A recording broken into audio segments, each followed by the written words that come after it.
Thank you, thank you, thank you. It is great to be here today. Some familiar faces and many people that I look forward to getting to know much better. And yes, my wife Linda is here, the love of my life, and who's support me and by my side. And as you'll see, a very interesting journey. So Linda, thank you for joining us today.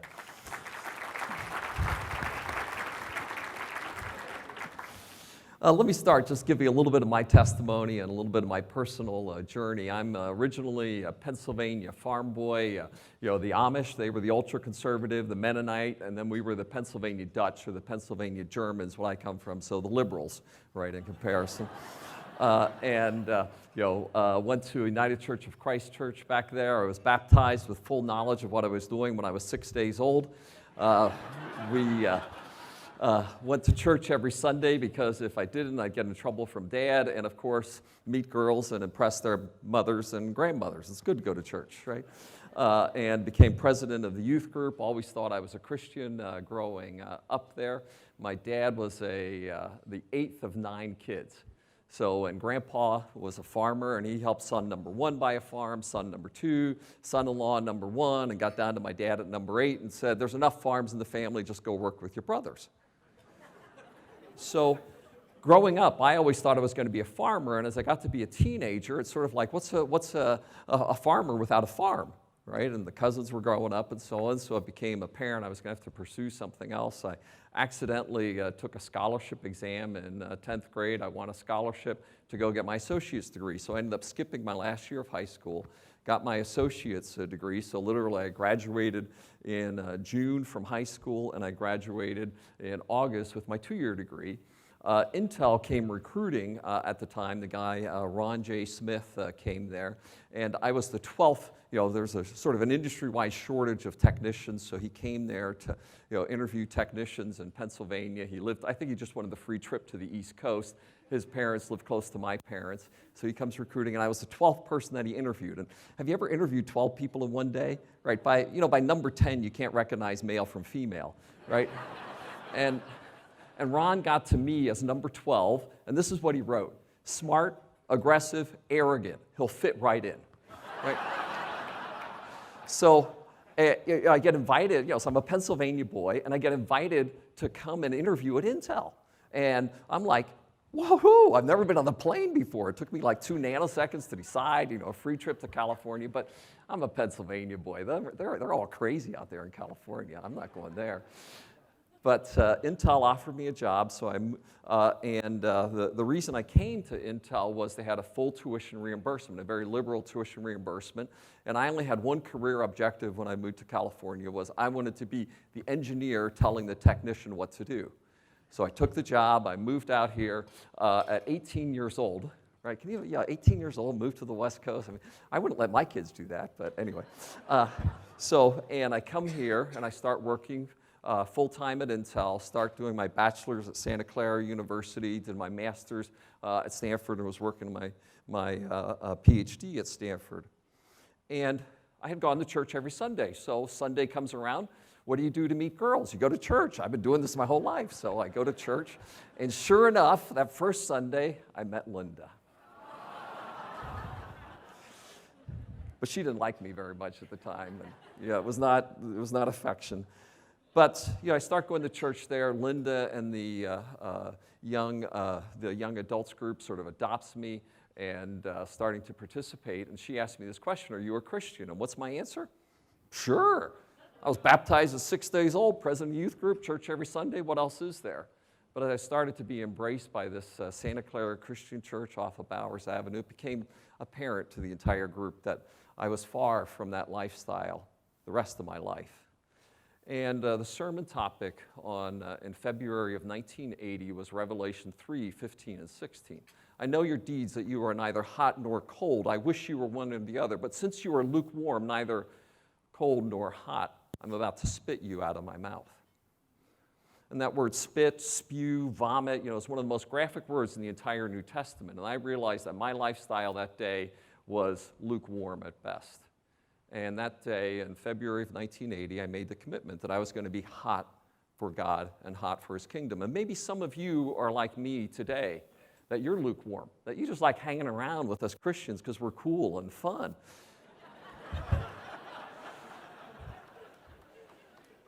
But I would challenge you today, if you're not hot for God, what are you doing here? Many of you are invited. Many of you don't know Christ that are here. Don't leave this place today without talking to your table hosts, the people who are there, and saying, I need to accept Christ and be hot for the kingdom of God. So in February of 1980, I was baptized as an adult, this time with full knowledge of what I did, and committed to become hot for the kingdom. So this is great. I'm working at Intel, right? I'm going to school. I'm loving this stuff. I mean, I am just eating up, right? Microprocessor architecture. I mean, I love this stuff, right? I would show up for class having finished the entire textbook on the first day of class. I mean, I was really into this. You did not want me in your class. And a couple of months after becoming a Christian, I feel this incredible call from God to go into full-time ministry. And I'm like, God, what's the matter with you? Right, this young Christian, right? It says, I don't want to be like Herman Hamilton or somebody like that. I don't want to be a minister, right? I'm meant to be in this computer stuff. And I struggled with this for months. And finally, after struggling and just feeling this incredible burden to go into full-time ministry, I finally said, okay, God, I give up. And I laid a fleece before God, and I said, if this happens, I will go into full-time ministry. And as soon as I did that, it was like the scales fell from my eyes, and it was, the workplace is your ministry.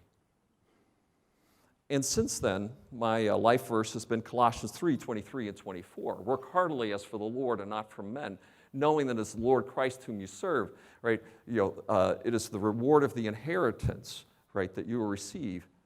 It is the Lord Christ whom you serve. And that verse has become my life verse since then, that the workplace is my ministry. And I'm committed to being a full-time minister. And my challenge to those of you who are Christians today, a few vocational ministers, but those of you who are not, are you full-time ministers in the workplace, in the marketplace, right, in the home place, in the school place, wherever you might be? Because if you've accepted the name of Jesus Christ, he's called you into full-time ministry. So how many of you are full-time ministers today? Let's try it again. How many of you are full-time ministers today? Because if you've taken on that name, and today my congregation is named VMware, and I have 16,000 congregants as part of my church named VMware. I mentioned that to one of my pastor friends. Yeah. I mentioned that to one of my pastor friends, and he says, Pat, if I paid my congregants as much as you paid yours, I could probably get more to attend.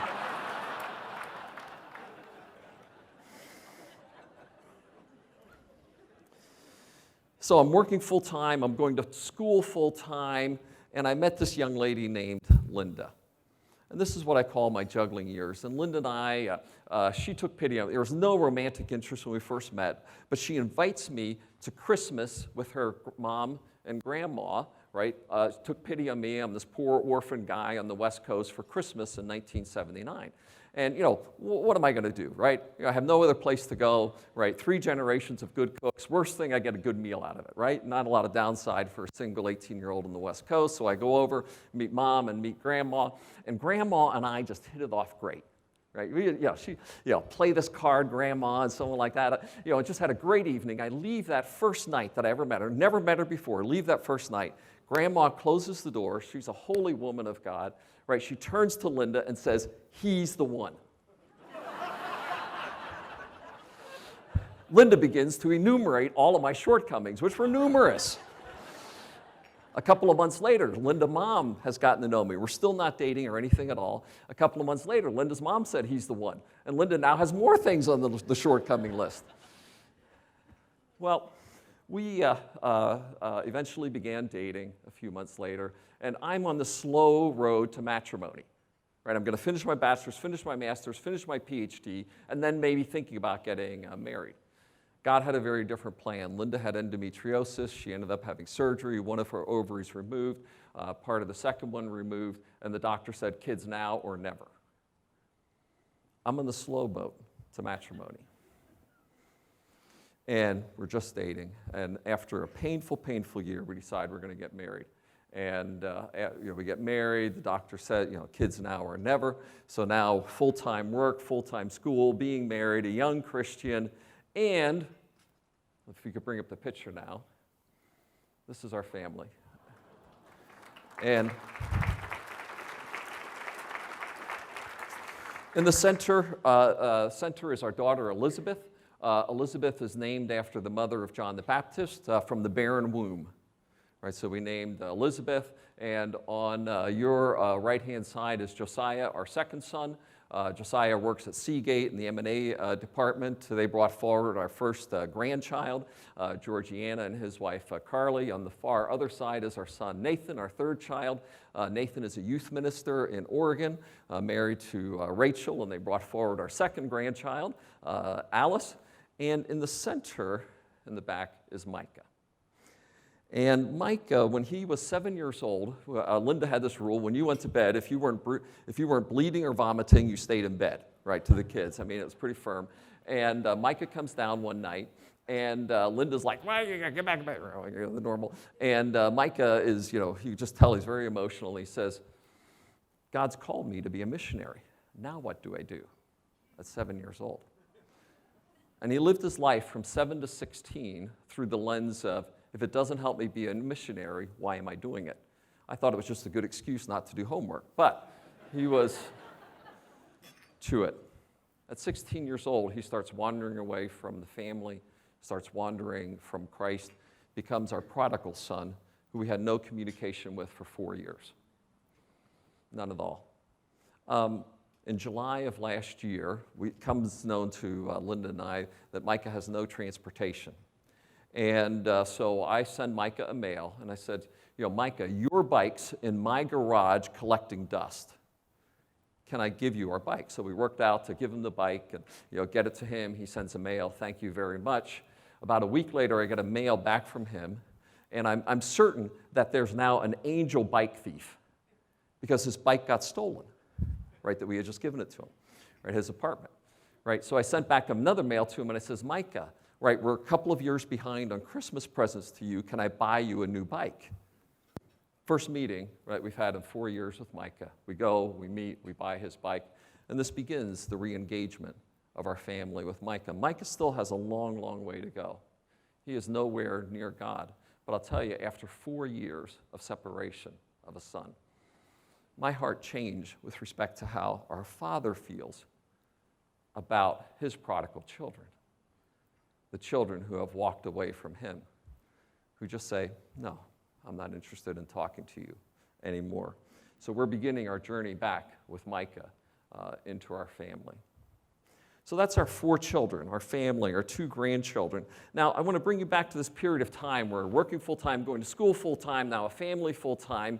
This is what I call the juggling years. And we have a book that you're all going to get here before you leave called The Juggling Act that talks about this juggling things. And I want to quickly just give you 3 of the things, and there's a bunch more in the book, about how to live a life as a juggler.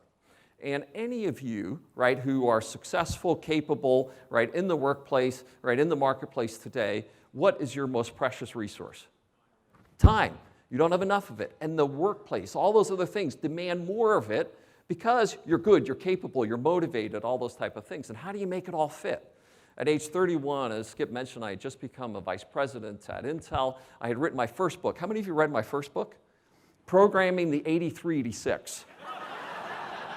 It's a thriller. You turn on paging in the last chapter. Woo! Yeah. But I written my first book. I got my first patents. I'm an inventor. I'm a vice president. Life is going good. But I got to this period of total aimlessness.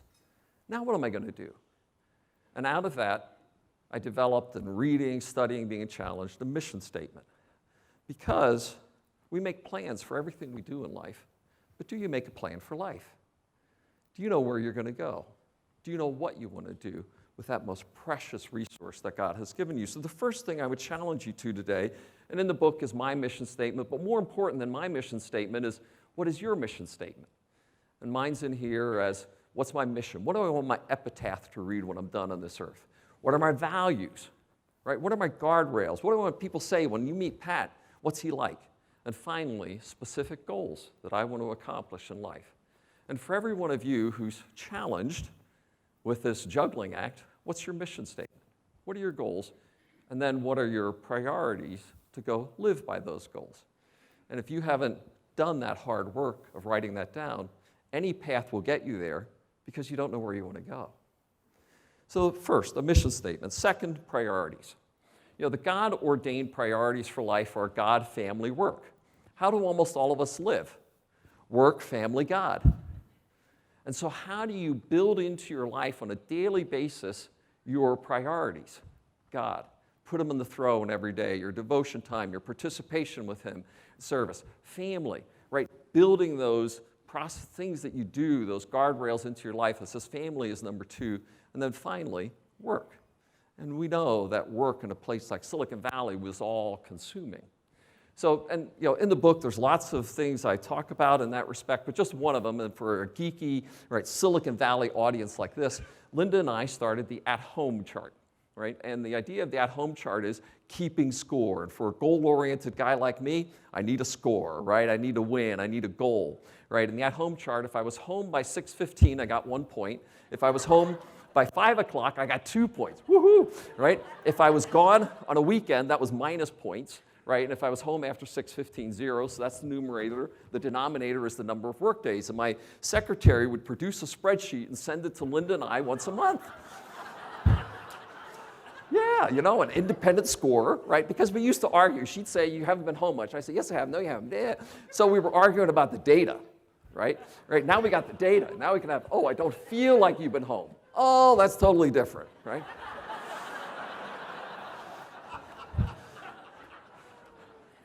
So we kept score, and so now we have, almost 30 years of the average, the mean, the median, the rolling average, the skew, the kurtosis, right? And now when we say, I've been home. So I'd sit at the end of our street some nights at 6:10 on the cell phone, 6:11.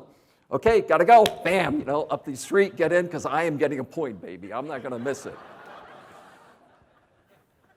Your kids don't care what time you leave in the morning. They care an awful lot, 6 to 9 p.m. Those are the golden hours of family. And of many other things. How do you date your wife? How do you date your kids? How do you make sure those things are part of your priorities on an ongoing, consistent basis? And the third of the juggling rules, some help along the way. In 1984, I was in charge of taping out the 386, and that's this final big assembly of the database of the chip, and I'm just a junior engineer at Intel at the time. And I had a presentation to give to the executive staff of Intel. This is Andy Grove, Gordon Moore, Bob Noyce, the inventor of the transistor, right? The founder, one of the founders of Intel, some of the most famous, decorated men of Silicon Valley today. And I'm dweeb engineer presenting to, the gods of Silicon Valley. And I give this presentation. I'm really confrontational with them. This is what you need to do if you're going to help me get my chip out the door. And I'm just, what a little arrogant, little thing I was. But they were reasonably impressed, and a few days later, I'm working in my office, and I didn't want to be interrupted, and I get this phone call. So finally, ring, ring, ring, those old phones that used to actually ring, right? So I pick it up, right? Who is it? Andy. Andy who? Andy Grove. And finally I sort of, right, and he says, I was impressed by your presentation the other day. Oh, good, I can't even talk now. Right, what do you read? What are you studying? What's your career plans? And so on. He starts shelling me with these questions. Right, and I was barely able to think. I was so beside myself. Right, and he says, be in my office in a week with better ones. The president and founder of the company says, be in his office in a week. You have 2 choices, show up or leave the country, baby, So I show up. And this began a mentoring relationship that's, literally, I just saw Andy a couple of weeks ago, right? And Andy is the kind of guy that mentoring with him is like going to the dentist without Novocaine. If you're 95% right, you're wrong. Right? Brutal, tough, hard, but he makes you better. And as you're going through this period of juggling and, career and balance, you need people like an Andy Grove who are tough, hard, are going to make you better, right? You need those mentors. And I think biblically speaking, you'd say a Barnabas, right? A Paul and a Timothy, a buddy, somebody to walk the journey with. a Paul, somebody to pour into your life, and finally, a Timothy, where you're pouring into their life as well. So, a mission statement, priorities, mentors, some help along the way, some things that might help you in this challenge of the juggling act. Now, one of the things, if you go and read the book and read some of the things in the mission statement that Linda and I have listed there for ourselves and our family, one of them is about money. And the New Testament speaks more on wealth than any other topic in the New Testament other than salvation. So money is real important to God. You live in the wealthiest place on earth. You know that? The wealthiest place on earth is right here, Silicon Valley. Do you know that you also live amongst a bunch of stingy misers? That the Bay Area, as measured, 366 metro areas in the U.S., the average giving of Silicon Valley is 3.6%. Average of California is 4.4%, and the nation is 5%. So we are surrounded by wealthy misers. I think some of you are in that bucket too. Our wealth has not become our generosity. A number of years ago, Linda and I were at a conference. The man spoke, Wayne Bigelow, and he laid out this concept, right? And he says, right, that he and his wife had committed to increasing the percentage that they gave to philanthropy every year. So, Linda and I, hey, the tithe, okay, we got that. But we became convicted about this, so we said every year we're going to increase our giving of our gross income by 1%. That was over 30 years ago. So you can do the math. So we're now over 40% of our gross income every year that we are giving to charity. I would simply challenge you this morning to radical philanthropy, right? That we would change the perspective of the Bay Area from rich misers, right, to wealthy philanthropists who are committed to not just changing the Bay Area, but changing the world because of our overflowing generosity. Chip mentioned this idea of TBC. I'd been at Intel for 30 years. We did 10 years in the Bay Area where Linda and I met. Linda said, she wanted to get out of the Bay Area. I wanted to get out of the Bay Area. I mean, you guys are all cool, but we wanted to get out of here, right? So, we moved to Oregon to raise our family. We lived up there for 20 years with Intel to raise our family. Joe Tucci, the chairman of EMC, came to me in April of 2009 about joining EMC. So I go to Linda and I says, Linda, how about we think about this? Her immediate answer was no. It wasn't let's pray about it, let's talk about it. It's just no, right? We had our daughter had just moved to China, right? Elizabeth lived in China for 5 years as a school teacher, so she was just leaving.